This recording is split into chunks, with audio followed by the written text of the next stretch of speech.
In the Gospel of St. Luke, Christ gives us the parable of the sower who throws the seed into good and bad soil alike. The soil represents our heart, and the seed is the Word of God, the very life of God that is planted within us. This parable is really setting out for us the conditions for spiritual growth. It tells us what we must do to truly grow in the life of Christ.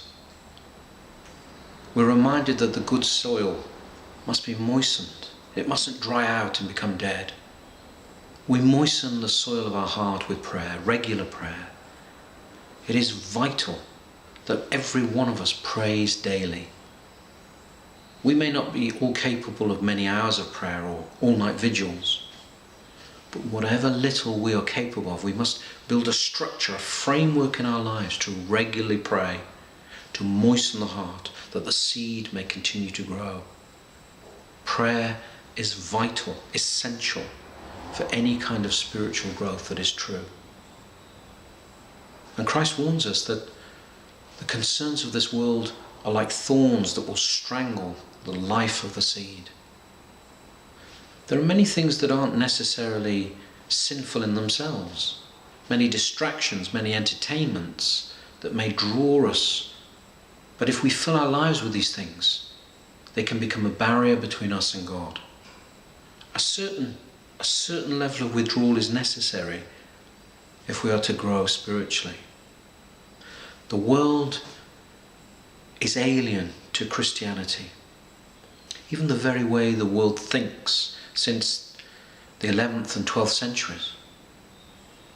The world has elevated rational man and logic above all else, making each of us the judge of truth. We must not make an idol of our own rational thought and accept the world's way of understanding. There is a truth that is greater than any kind of rational thought, that can be understood only by a heart of faith. And then Christ says, "To you I explain the parable, but to the crowds I don't." And there will be some people who see in this almost a condemnation of the crowd. But in fact, the reverse is true. Christ is showing mercy. If he had given the whole crowd the truth as he had given it to the disciples, many of them would have committed the sin of rejecting it consciously, rejecting him consciously.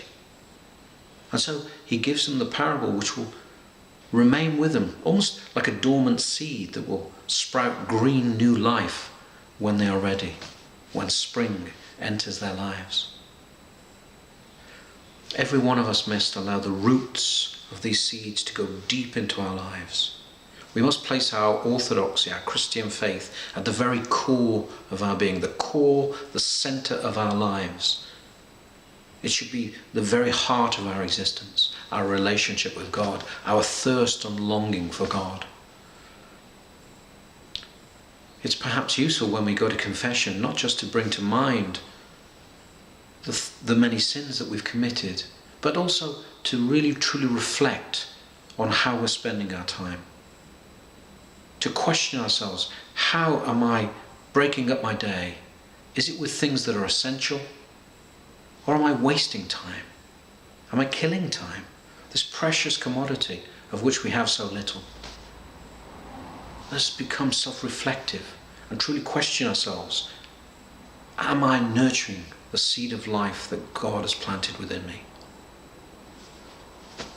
Adam, when he was created in paradise, was created to be the gardener of this perfect world.